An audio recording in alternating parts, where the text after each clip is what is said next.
এমন নয় যে আরো 10 বছর পরে মরণ হবে, এটা এমন জানাই দেওয়া হয় নাই।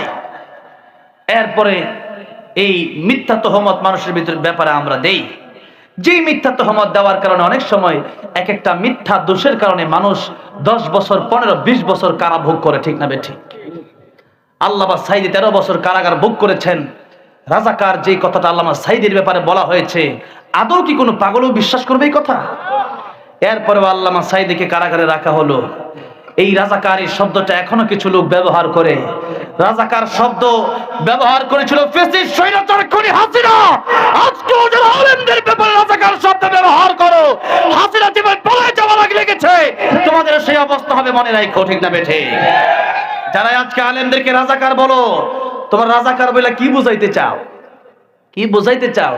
হাসিনা রাজাকার বলতে বলতে তো ধ্বংস হয়েছে। তখন মানুষ বলেছিল, নিজেকেই রাজাকার বলেছিল যে তুমি কে আমি কে, রাজাকার রাজাকার, সবাই রাজাকার। রাজাকার বাদ দিয়া যারা, তোমরা কত ভালো যে তোমরা দেশেই থাকতে পারো নাই, আর তোমাদের মৃত্যু কামনা করে এখন মানুষ, ঠিক না? মৃত্যু কামনা করে না মানুষ? আজকে একটু সিম্পল একটা উদাহরণ দেই। বেগম খালেদা জিয়া সাবেক প্রধানমন্ত্রী, ওনার জন্য মানুষ দোয়া করছে না কয়েকদিন? এই কয়েকদিন দোয়া করতেছে না? উনি যে অসুস্থ, আমরাও দোয়া করছি আল্লাহ ওনাকে শিফায়ে কামেলা আজালা নসিব করেন, পড়েন আমিন। আমি বগুড়া মাহফিল থেকে যাওয়ার সময় এই 2-3 দিন আগে শুনলাম যে উনি অসুস্থ, আমি দোয়া করেছি ওনার জন্য।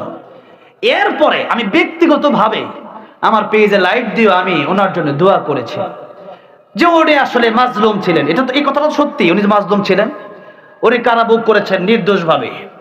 এরপরে উনি দীর্ঘ সময় ওনাকে বাড়ি থেকে বের করে দেওয়া হয়েছে, ওনার পরিবারকে দেশে থাকতে দেওয়া হয় নাই। এই কষ্টগুলো ওনাকে দেওয়া হয়েছে। লম্বা সময় উনি স্বামী হারা এমন একজন মানুষকে এই হাসিনা কষ্টকে কম দিয়েছে না বেশি দিচ্ছে? জীবনটাই কাটাই দিয়েছে কষ্ট করতে করতে। ওনার জন্য মানুষ, আমরা বিএনপিকে চাই, আমি যে বিএনপি করি তা নয়, বা কোন জামাত ইসলামের কোন লোক যে বিএনপি করে এমনটা নয়। বিএনপি করুক আর না করুক, দলমত নির্বিশেষে বেগম খালেদা জিয়ার জন্য দেশের মানুষ দোয়া করেছে। একদিকে একজনের জন্য মানুষ দোয়া করে, আরেকদিকে আরেকজন ফ্যাসিস্ট খুনি হাসিনার জন্য মানুষ বদদোয়া করে। যখন ফাঁসির রায় হয়ে গেল, আল্লামা সাঈদী বলেছিলেন যে ট্রাইব্যুনাল আজকে আমাদের বিরুদ্ধে চলে গিয়েছে, সেই ট্রাইব্যুনাল এক সময় তোমাদের বিরুদ্ধে চলে যাবে। আজকে আল্লামা সাঈদীর কথা ঠিকই সত্য হয়েছে, সে আল্লামা সাঈদীর কথা সত্য হয়েছে, এবং সেই হাসিনাকে মানুষ ফাঁসি দিতে পারছে না। সেই জন্য জাদুঘরের সামনে এই দেশের ছাত্র জনতা তার মূর্তি বানায়া তাকে ফাঁসির কাস্টে ঝোলাইয়া আনন্দ মিছিল করেছে।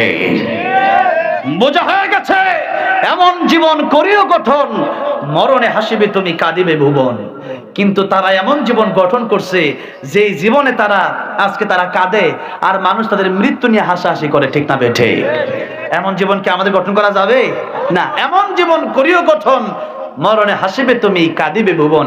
মৃত্যুর সময় আমরা জান্নাতের পথ দেখব, আমরা 3 প্রশ্নের জবাব দিয়া কবরে আরামে ঘুমাবো, আর পৃথিবীর মানুষগুলো আমাদের জন্য কাঁদবে, আর এই লোকটা বড় ভালো ছিল।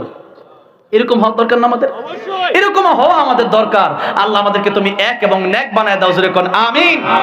এবং এক এবং নেক বানায় দাও দোয়াটা করলাম কেন? আমাদের এক হতে হবে ইসলামের জন্য, ঠিক না বেঠিক? এক হওয়ার দরকার আছে না নাই? ওয়াতাসিমু বিহাবলিল্লাহি জামিআন ওয়া লা তাফাররাকু। আল্লাহর রজ্জুকে আমাদের ধরতে হবে। এখন সেই সময় আর নাই, যেই সময় যে আমরা একজন জামাত ইসলামী, একজন চরমনা, একজন হেফাজত, একজন খেলাফত, ওই দিন আমাদের আর নাই। আমাদেরকে এক হয়ে আল্লাহর দ্বীন কায়েমের জন্য লড়াই করতে হবে, ঠিক না বেঠিক? আজকে বড় ভালো লেগেছে আমার, খুলনাতে দেখেছি ইসলামী 8টি দল ঐক্যের ঘোষণা দিয়েছে, জোরে বলে আলহামদুলিল্লাহ। আজকের এই 8 দল ঐক্যবদ্ধ হয়ে প্রমাণ করেছে আগামীর বাংলাদেশ কোরআনের বাংলাদেশ, আগামীর বাংলাদেশ ইসলামের বাংলাদেশ, আগামীর বাংলাদেশ দ্বীন কায়েমের বাংলাদেশ, ঠিক না বেঠিক? রাজ্যের ছেড়ে কারাগার হাত দেখতে চাই। নারে তাকবীর, নারে তাকবীর। কোরআন সুন্নাহর আলো সংসদে চালো, কোরআন সুন্নাহ যেখানে, নারে তাকবীর। আল্লাহ কবুল করেন, হাত নামান।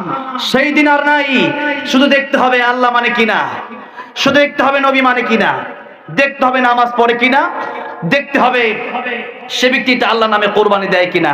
এই কয়েকটা বিষয়কে সামনে রেখে ছোট ছোট আকীদা নিয়ে মারামারি করার দিন এখন নয়। এখন ইসলামের জন্য সময় এসেছে এক যদি হতে পারেন বাংলার জমিনে তৌহিদি জনগণ ইনশাআল্লাহ বাংলার জমিনে কোরআনের রাজ কায়েম করবে ইনশাআল্লাহ। সেই জন্য কোরআনের রাজ কায়েম করার জন্য, কোরআনের এই দেশ দেখার জন্য এই মারামারি আর ফিতনা আমাদের করা যাবে না। ওয়াতাসিমু বিহাবিলিল্লাহি জামিআন ওয়া লা তাফাররাকু, মতভেদ রাখা যাবে না। যদি মতভেদ করি, এই যে 16 বছর পিঠের চামড়া থাকে নাই, খালি পিটাইছে, আবার যদি মতভেদ করি, আবার যদি দালালি করি, মুনাফিকি করি, তাহলে আগামী তো পিঠের চামড়া থাকবে না। আর কিছু হুজুর আছে এখন দালাল মৌলবী, এরা দালালি করে, শুধু দালালি।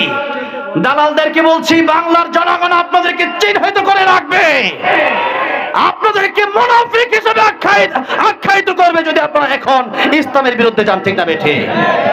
2 টাকার 5 টাকার লোভে ইসলাম বাদ দিয়েন না, কোরআন বাদ দিয়েন না, তাহলে বিপদে পড়বেন। তাহলে এমন সময় আসবে তখন একুল ওকুল কোন নৌকায় জায়গা পাবেন না। সেই জন্য ভালো হয়ে যান, দালাল মৌলবীরা দালালি ছেড়ে দেন ইসলামের জন্য। যারা ইসলামের পক্ষে তাদের পক্ষে আমাদের থাকা দরকার আছে না নাই? যারা ইসলামের পক্ষে তাদের পক্ষে আমরা থাকবো, বলি ইনশাআল্লাহ। জোরে বলি ইনশাআল্লাহ। আল্লাহ তুমি দেশকে ইসলামের দেশ বানায় দাও, আল্লাহ তুমি দেশকে কোরআনের দেশ হিসেবে কবুল করে নাও। জোরে বলেন আমিন।